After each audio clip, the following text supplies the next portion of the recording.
très long chemin. Tout d'abord, ce qu'il faut quitter.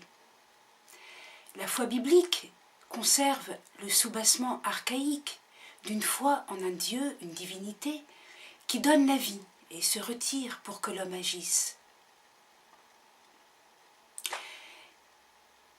La foi archaïque qui a confiance et qui remercie la divinité.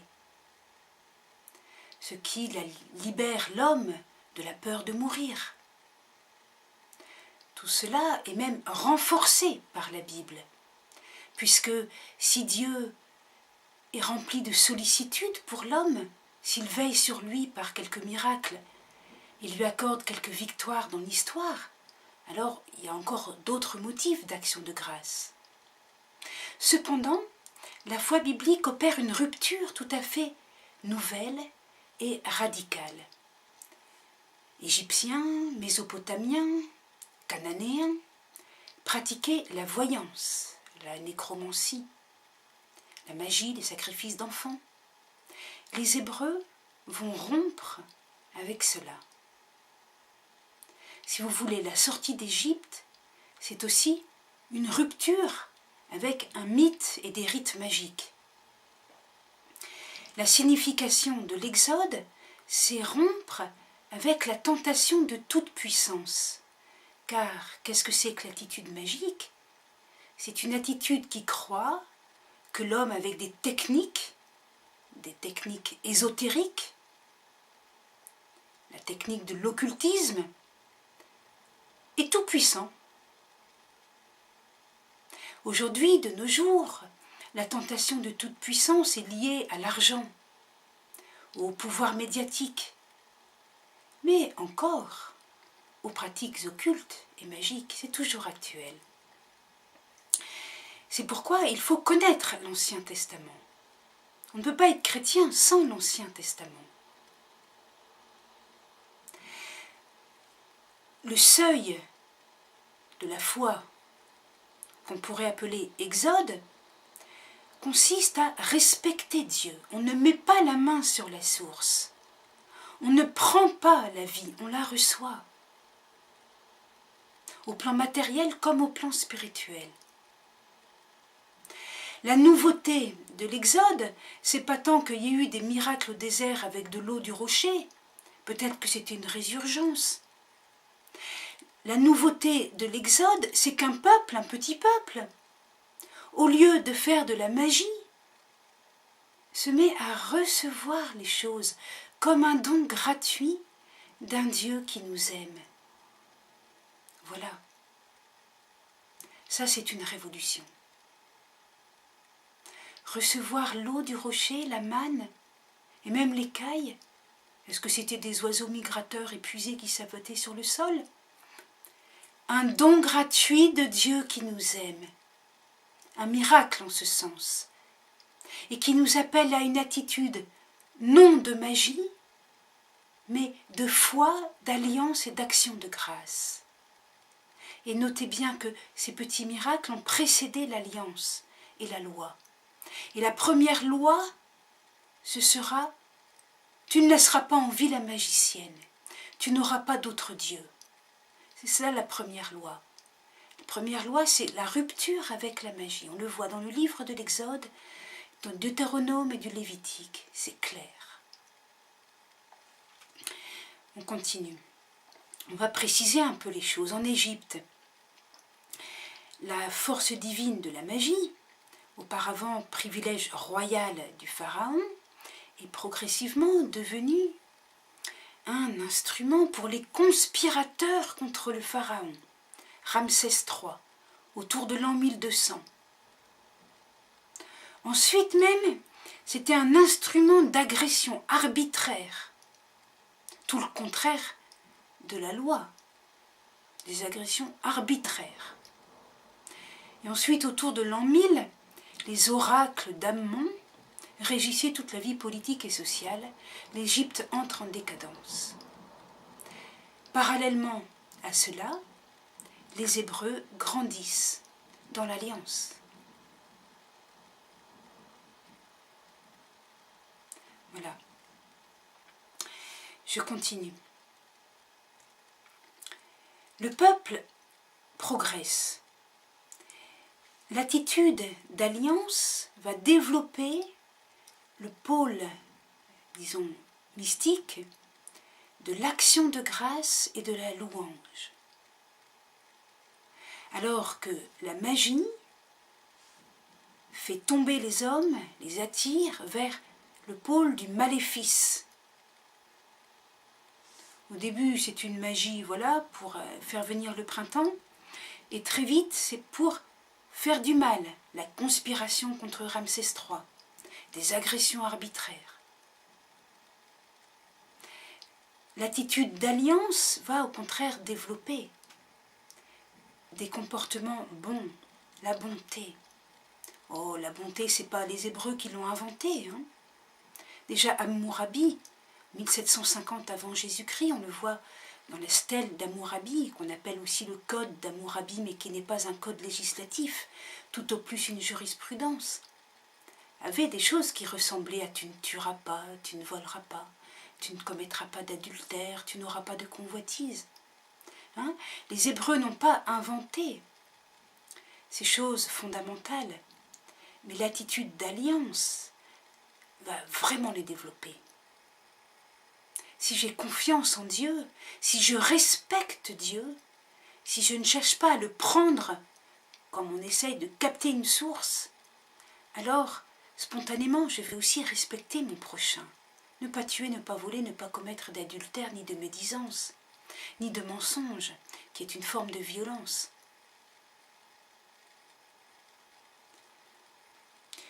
Je continue. À l'interdit de la divination, que l'on trouve dans le livre de l'Exode au chapitre 22, verset 17, s'ajouteront rapidement l'interdit d'enfreindre le jeûne et l'abstinence. Alors, pourquoi faut-il jeûner et ne pas s'unir aux épouses, et quand? Eh bien, pendant les conflits armés, pendant les petites guerres. Pourquoi? Eh bien parce que les Cananéens, eux, ils prennent des aliments spéciaux, par exemple du miel, et ils s'unissent aux femmes pour attirer les forces de vie et donc les forces de victoire. Les Hébreux disent, ça, c'est de la technique magique. On ne veut pas être des techniciens de Dieu, des forces divines. On veut tout recevoir gratuitement de Dieu qui nous aime. Et donc, nous, non. Nous, on fera le contraire. Pendant la guerre, on ne s'unira pas à nos femmes, pour être sûr de ne pas avoir une attitude magique qui obscurcit notre relation à Dieu et la réduit à quelque chose d'une technique et d'un marchandage. On lit aussi dans le livre du Lévitique, chapitre 20, versets 1 à 7, des textes qui vont dans le même sens. On y apprend qu'il y avait des sacrifices d'enfants. Et le livre du Lévitique interdit les sacrifices au Molech. Quiconque offre de ses fils au Molech devra mourir. De même, les prostitutions au Molech, les prostitutions qui veulent réveiller Dieu, c'était vraiment des rites étranges qui nous semblent étranges. Hein. Mais l'attitude magique ne nous semble pas étrange car nous la connaissons encore de nos jours. Peu importe si la rupture avec la magie se situe vis-à-vis de l'Égypte ou vis-à-vis de Canaan,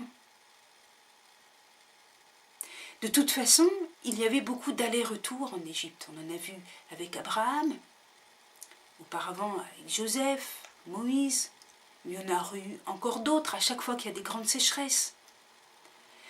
Et nous allons voir maintenant que la rupture avec la magie a duré pendant des siècles et que la lutte contre l'idolâtrie était encore importante en l'an 700 avant Jésus-Christ, en l'an 600 avant Jésus-Christ. Pour que ce que Abraham ou Moïse ont perçu soit vécu, réalisé par tout un peuple, c'est difficile, ça prend du temps. il y a des allers-retours. Israël ose être différent des autres et il n'a pas de sentiment de culpabilité. Je voudrais ici ouvrir une parenthèse intéressante à comprendre au plan psychologique. Les Hébreux en Égypte étaient probablement des bergers, quelques-uns des maçons, quelques-uns des hauts fonctionnaires comme Joseph. La majorité est quand même des bergers. Or, les Égyptiens détestaient les bergers, nous dit aussi la Bible, on le lit dans l'histoire de Joseph. Mettez-vous à leur place, les Égyptiens détestent les bergers, il y a de quoi avoir un complexe d'infériorité. En Canaan, les Hébreux habitent les hautes terres, ils sont un peu retardés dans le développement matériel et ils voient dans les vallées et sur la plaine côtière les cités de Canaan autrement plus développées. Il y a de quoi être un peu, disons, avoir un sentiment d'infériorité. C'est cela, un sentiment de culpabilité. Je ne suis pas comme les autres. Eh bien, les Hébreux vont dépasser complètement cette problématique de culpabilité, de sentiment d'infériorité. Ce n'est pas leur problème. Leur problème, c'est la crainte de perdre la grâce de Dieu, le goût de Dieu, la saveur de Dieu. Leur problème, c'est le dégoût du péché. Et le péché, l'idée de péché n'est pas pesante, parce que l'idée de péché est vécue vis-à-vis d'un Dieu vivant. Comprenez, la culpabilité, c'est une prison. En Égypte, on est des bergers, on est détestés. Ça ne changera pas. En Canaan, on est moins développé que les Cananéens sur la plaine côtière. Ça ne changera pas, on ne pourra pas les rattraper. On est emprisonné dans la culpabilité. Le péché, on n'est pas du tout emprisonné. On a péché, on a fait le veau d'or après l'alliance au Sinaï. Oui, on a fait le veau d'or. Dieu peut pardonner puisqu'il est vivant. Puisqu'il est vivant, puisqu'il parle, puisqu'il est sensible, disons. Il pardonne. La Bible nous dit lent à la colère, riche en pardon. Ça, c'est l'expérience basique de l'Exode, l'expérience basique, l'expérience qui est au seuil primordial de la foi biblique. Voilà, on n'a aucun complexe vis-à-vis des grandes tours de Babel, aucun complexe vis-à-vis des Égyptiens et de leurs pyramides, aucun complexe vis-à-vis des grandes cités de Canaan. Nous, on a découvert autre chose et on va essayer de ne pas l'abîmer par le péché. Un très long chemin. Le livre des Nombres nous décrit un très long chemin géographique entre la ville de Ramsès en Égypte et les steppes de Moab en Transjordanie. Nombres chapitre 33. Le livre du Deutéronome au chapitre 1 nous explique que les Hébreux, au moment d'entrer en Canaan, eurent peur, leur foi a vacillé. Et Dieu les a fait retourner dans le désert, le temps d'une génération entière. Nous avons compris que plus que d'un trajet matériel, la Bible veut nous parler d'un trajet spirituel, la rupture avec l'attitude magique. Et ce trajet, le peuple ne l'a pas réalisé d'un seul coup, pas même en 40 ans. Ce très long chemin que nous pouvons appeler l'Exode va durer jusqu'à l'an 700 avec Ézéchias et l'an 600 avec Josias et jusqu'à l'exil à Babylone. C'est durant toute cette période qu'a lieu ce même cheminement spirituel qui consiste à quitter la mythologie des peuples environnants, à sortir d'Égypte ou de Canaan. et bien sûr, au plan matériel, chaque fois qu'il y a une sécheresse, de retourner se nourrir au bord du Nil. D'accord ? Pour nous approcher du réel cheminement historique, nous pourrions comparer la foi au Seigneur et le rejet de l'idolâtrie à un champ dans lequel on a semé du blé d'hiver et que l'on vient désherber au printemps. La semence en la foi, en un Dieu d'alliance, en un Dieu personnel, a été reçue par Moïse à l'Horeb. On pourrait même dire dès le temps d'Abraham. Au lieu de capter le divin comme dans la civilisation sumérienne par des grandes tours appelées ziggourats, Abraham a reçu de Dieu la terre, le Fils, la promesse. Au lieu de capter le divin par des techniques magiques, Moïse a reçu de Dieu l'eau du rocher, la manne, l'écaille, le miracle de la mer. En Canaan, une fois qu'ils sont entrés en Canaan, inspirés des rites babyloniens, il y avait en Israël des pieux sacrés ou des arbres verts, où avaient lieu des rites magiques pour faire venir le printemps ou pour gagner au combat, avec des prostitutions sacrées et des sacrifices d'enfants. Les gouvernements du royaume de Samarie furent toujours plus ou moins syncrétistes.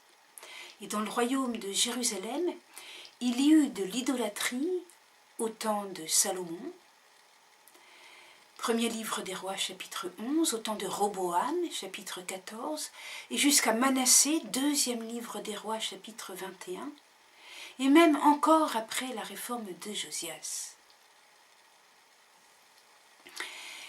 Cependant, un certain nombre de hauts personnages vont tenter d'arracher cette mauvaise herbe et d'arroser la foi en Adonai, le Dieu de nos pères, El Shaddai, comme disaient les patriarches. Ainsi, par exemple, David, Nathan, ou avant eux Gédéon, le prophète Samuel, au nord Élie, le prophète Osée, bien que le royaume de Samarie ne sera jamais très ferme dans sa lutte contre l'idolâtrie. Autour de Jérusalem, eh bien, on va encore avoir le prophète Jérémie qui va accompagner la réforme du roi Josias, qui va vraiment chercher à éradiquer toute trace d'idolâtrie.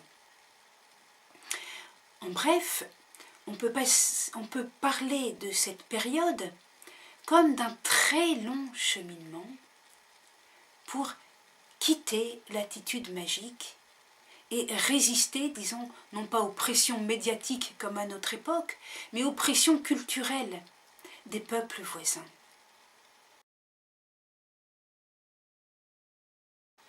Le rôle des événements et le rôle des médiateurs. La question qui se pose, c'est de comprendre avec quelle force les Hébreux ont résisté à la pression culturelle des peuples voisins.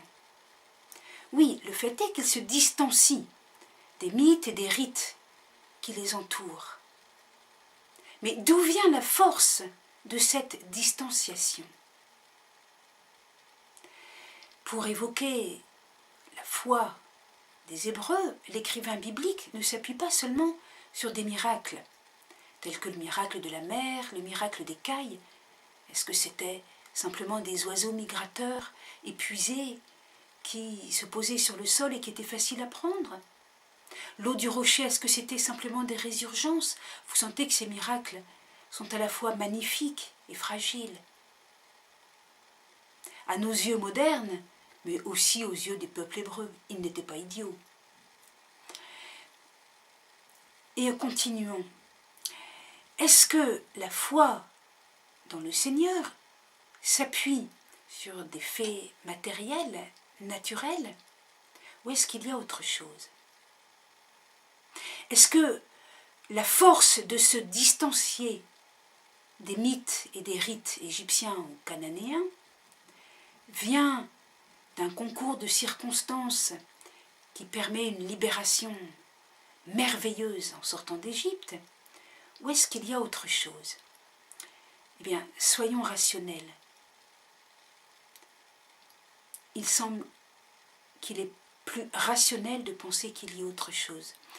Je me permets de vous rappeler l'avant-propos sur la différence entre rationnel et rationaliste, sur l'humilité du scientifique par rapport à des forces qui ne sont pas directement tangibles.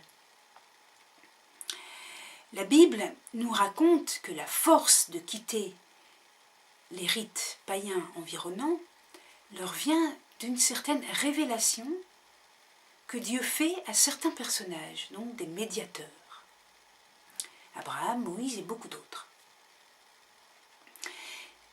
Et nous pouvons l'accepter d'autant mieux que nous constatons que modeste est le miracle de la mer, puisqu'il n'a vraisemblablement concerné qu'un petit groupe de personnes. Modestes sont les victoires sur les cités cananéennes, puisque leur destruction a eu d'autres causes que d'éventuelles bandes armées hébraïques. C'était plutôt une destruction due au grand conflit entre l'Empire égyptien et l'Empire hittite. Et les Hébreux n'ont plus eu qu'à entrer dans un terrain déjà très affaibli. Ambiguës certaines victoires, je l'ai déjà dit en introduction, mais souvenez-vous bien de ce fait. En l'an 701, quand le siège de Jérusalem est interrompu, Ézéchias l'interprète comme un encouragement à rejeter les idoles, mais son fils Manassé l'interprète à l'opposé, comme un encouragement à rétablir le culte des idoles, car Sennachérib avait ruiné la zone de basse montagne appelée Shéphéla, avec la ville de Lachish, qui était devenue un champ de ruines. Interprétation opposée pour un même événement. Donc si les événements sont ambigus, ou si les événements sont modestes, la force de quitter les attitudes magiques vient d'une révélation. Et alors, d'où vient la confirmation d'une révélation qui est donnée à quelques personnages? Comment le peuple, progressivement, accepte une révélation qui est donnée à quelques-uns parmi les siens? Eh bien, en expérimentant les choses, ce que la Bible appelle la sagesse. La sagesse est le nom d'un livre biblique tardif à l'époque des Grecs. Mais il y a bien une sagesse bien avant. Que veut dire sagesse? Sagesse, ça veut dire le goût, la saveur, le parfum. Il y a un goût des choses de Dieu. Il y a un goût différent à sacrifier ses fils au Molech, au Moloch. Ça a un goût quelque peu amer et occulte. Tandis que le goût qui vient de faire confiance au Seigneur, c'est un goût d'amitié, c'est un goût de pureté. Le goût des prostitutions sacrées n'a pas le même goût que celui de l'alliance au Sinaï, n'a pas le même goût que celui de ces premiers psaumes où on fait mémoire de la sortie d'Égypte. Et cette saveur, le plus humble du peuple hébreu, peut la percevoir, peut la sentir, peut la choisir.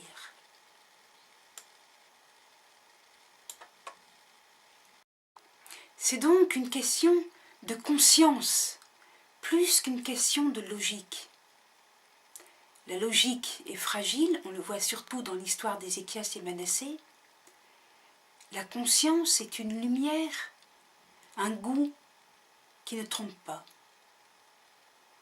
mais qui nécessite une certaine purification des sens, notamment cette traversée du désert, cette vie très sobre d'hommes et de femmes qui sont semi-nomades, petits cultivateurs, qui ont une vie peu excitante au niveau des sens.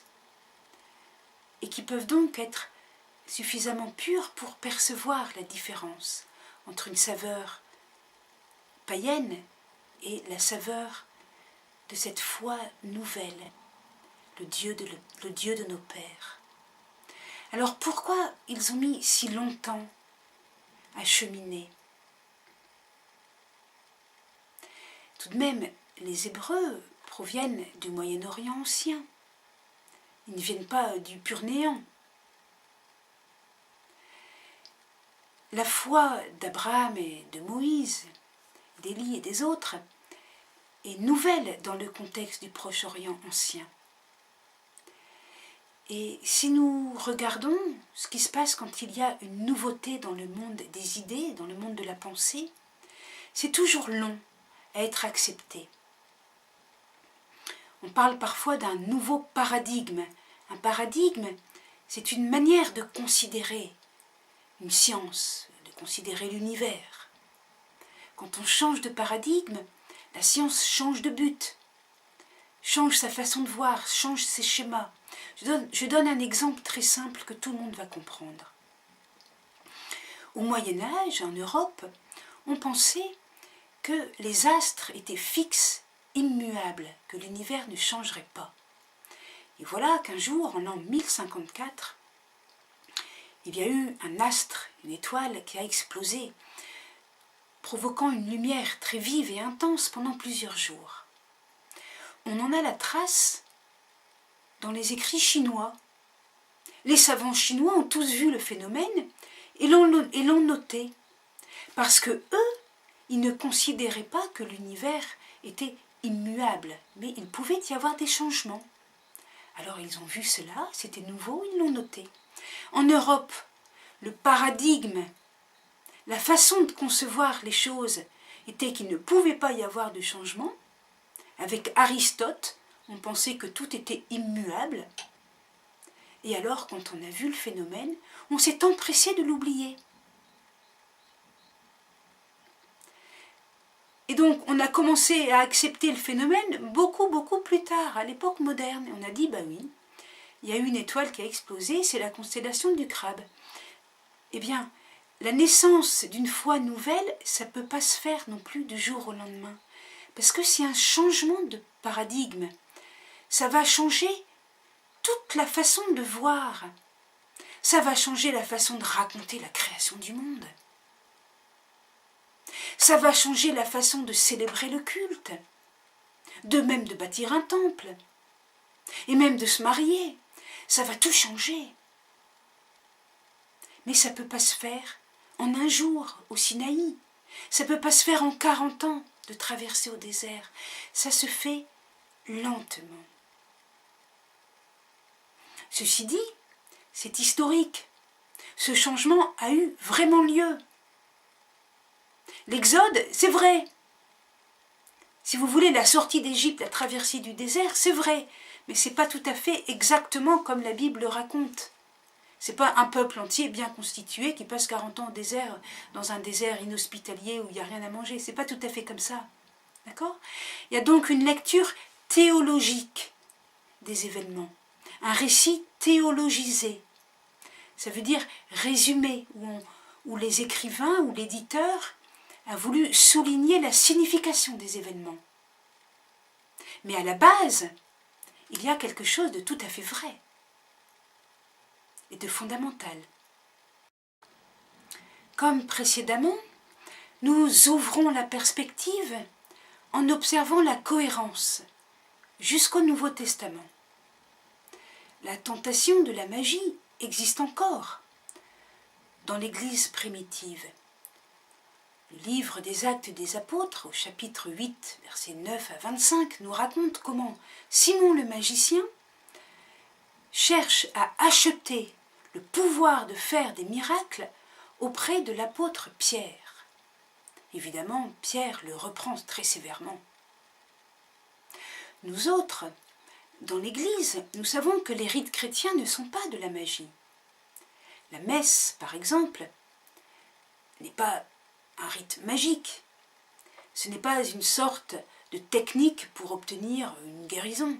Bien sûr, Jésus veut nous guérir, mais notre attitude est celle de la prière. Ce n'est pas celle d'un initié à la magie. Plus proche de nous, on pourrait rappeler l'exemple des apparitions à Guadeloupe, au Mexique, en 1531. À cette époque-là, il y avait les Aztèques. Eux pensaient que leur devoir d'homme était d'offrir de nombreux sacrifices humains, alors ils faisaient des razzias dans les autres tribus indiennes, afin que chaque jour le soleil se lève. Et voilà qu'avec la conquête espagnole, il n'est plus possible d'offrir ces sacrifices humains. Et pourtant, le soleil continue à se lever. Des millions de sacrifices avaient donc été inutiles. La dépression des Aztèques était inconsolable. Et c'est alors qu'a lieu l'apparition de Notre-Dame. Elle se fait reconnaître par un langage imagé que les Aztèques comprenaient très bien. Elle se fait reconnaître comme la mère de Dieu. Il se produit alors un apaisement des cœurs. Tout le monde peut voir le tilma où est imprimée l'image de la Mère de Dieu, Notre-Dame de Guadeloupe. L'apaisement vient aussi du fait de la découverte de la foi chrétienne. L'intuition aztèque d'un sacrifice rédempteur est totalement purifiée de tout ce qu'il y avait de mythologique, de tout ce qu'il y avait de cruel. Et les Aztèques se font baptiser par dizaines de milliers. Dans la mort et la résurrection de Jésus, Fils de Dieu, unique sacrifice. Mais nous comprendrons ces choses beaucoup plus tard. Pour l'instant, ce qu'il faut retenir, c'est que la Vierge Marie a fait faire aux Aztèques le cheminement de l'Exode.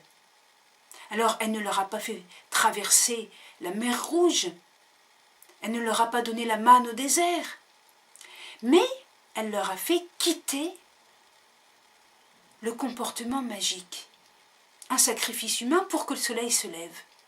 Ça, c'est de la magie. Eh bien, ça, c'est rompu, c'est fini.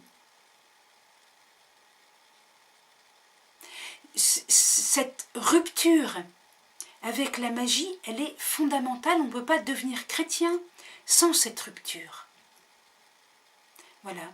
Et donc, l'apparition de Guadeloupe a aidé un peuple à faire ce passage de l'Exode. Ça suffit comme actualisation. Au revoir, à bientôt.